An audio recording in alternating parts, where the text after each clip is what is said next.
சாந்தி. அவ்யக்த சமிகை 21 மார்ச் 2023.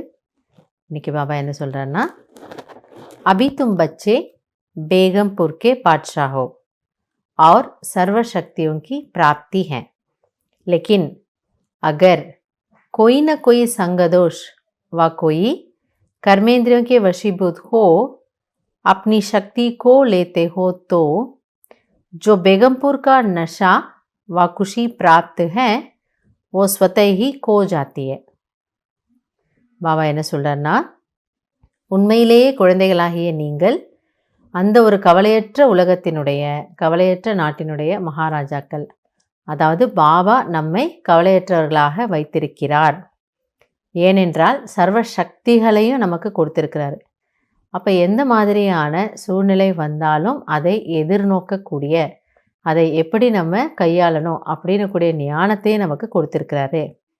ஆனால் ஏதோ நம்முடைய தவறின் காரணமாக அல்லது ஒரு கவனக்குறைவின் காரணமாக, இல்லை ஏதோ ஒரு ஸ்ரீமதை நம்ம ஃபாலோ பண்ணலை, அதன் காரணத்தினால் அல்லது ஏதாவது நாம் கர்ம இந்திரியங்களின் வசப்பட்டு மேலும் கீழுமான கர்மங்களை செய்தோம் அப்படின்னா பாபா நமக்கு கொடுத்ததை நாம் இழந்துடுறோமா.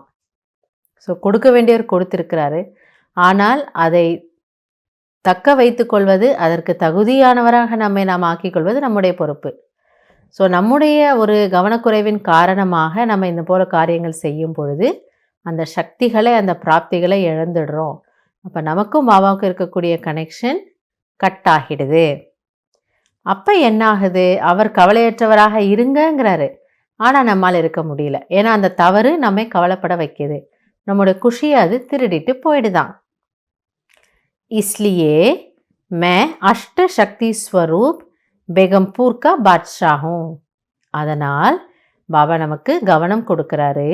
குழந்தைகளை இப்படி நினைத்து கொள்ளுங்கள், நான் அஷ்ட சக்திகளாலும் நிரம்பிய கவலையற்ற மகாராஜா ஆவேன். இஸ் மிருத்திகோ கபி பூல்னா நஹி. இந்த நினைவை ஒரு பொழுதும் மறந்து விடாதீர்கள்.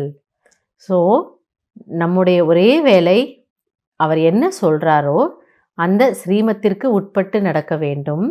அப்பொழுது அந்த ஸ்ரீமத்துக்கு நம்ம கட்டுப்பட்டு நடக்கக்கூடியதன் பலனாக பகவானுடைய ஆசீர்வாதம் நமக்கு கிடைக்கிது, அவருடைய ஹெல்ப்பு தானாக கிடைக்கிது. இப்போ சக்திகள் பிராப்தி ஆகுது, குஷி நமக்கு இருக்குது.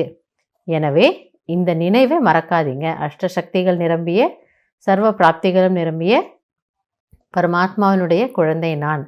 இதை நீங்கள் மறக்காதீங்க. இப்போ தானாகவே நீங்கள் கவலையற்ற மகாராஜாவாக ஆகிடுவீங்க. ஸோ இதை நம்ம இன்றைக்கி பயிற்சி செய்து பார்க்கலாம். நல்லது. ஓம் சாந்தி.